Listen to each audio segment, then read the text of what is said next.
Chaque jour, mademoiselle Amina Yaye utilise une moto-taxi pour parcourir les villages de la zone d'intervention et rencontrer les communautés, parfois parcourant jusqu'à 44 km. Elle est une des 9 relais qui couvrent la zone du centre de dépistage et de traitement de Kolo, avec l'appui d'un superviseur de proximité. Dr Kwarawani Majoro, Nganda, président du COGESO, Iniriche Kwara Borei Kambanda Chergama Kambara, Iniriche Boryaga, Inirse Chawyono Gon Kai Kwegto, Kolahari, Kanyanga Chabruse Fonden Kirgana, Mkwega Fakare Borese, Kabore Fahamandi, Kotobe Robo, Kafahamandi Borese, Kotobe Ro, Matkana Goda, Matkala Hale Goda, Matkana Safara Goda, Inir Mkwega Fahamandise.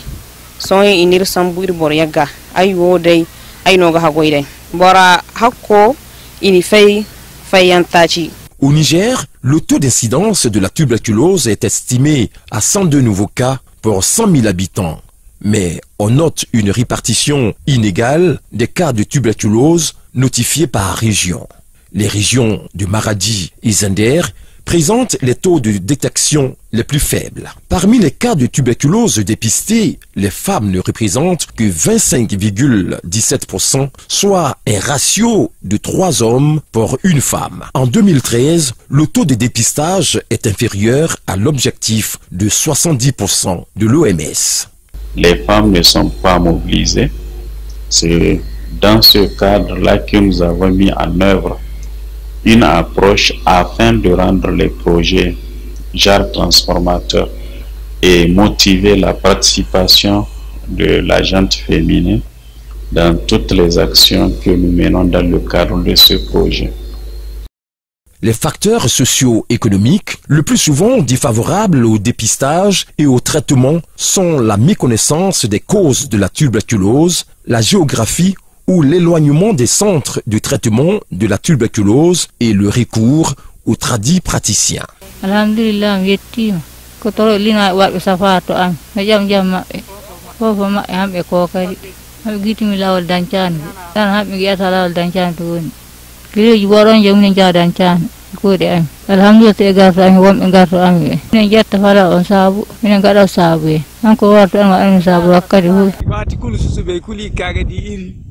kala irdi matakan murade goga teda inir fa mandi irfaham irkoy lokotor ko arbero do inir bizwiti idi kan do kandi mino iringa ko wara songo asijen agonda handu hinkanda marabi murado dirra alhamdulillah maishabu.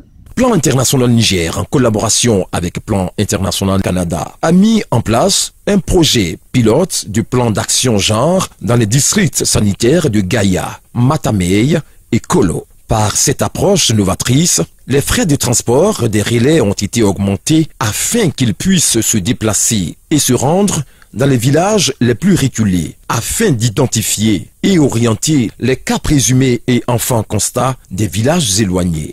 Ce plan consiste à, avec le fonds propre de plan, d'augmenter 8 000 francs à chaque relais par mois afin qu'ils puissent utiliser des motos et aller dans les villages éloignés pour dépister des femmes présumées, pour dépister des gens présumés, pour dépister et référer aussi les enfants contacts à un cas aux malades tuberculose.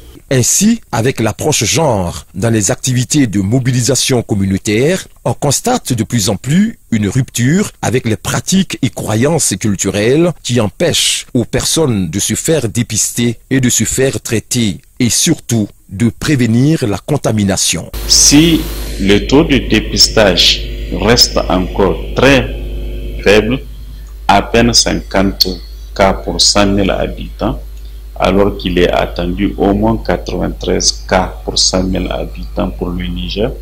Et si vous appliquez cette couverture de 47%, ça veut dire à peine nous dépistons un quart de cas de tuberculose qui sont censés être dépistés. Ça veut dire que la problématique de la tuberculose reste un problème de santé publique au Niger.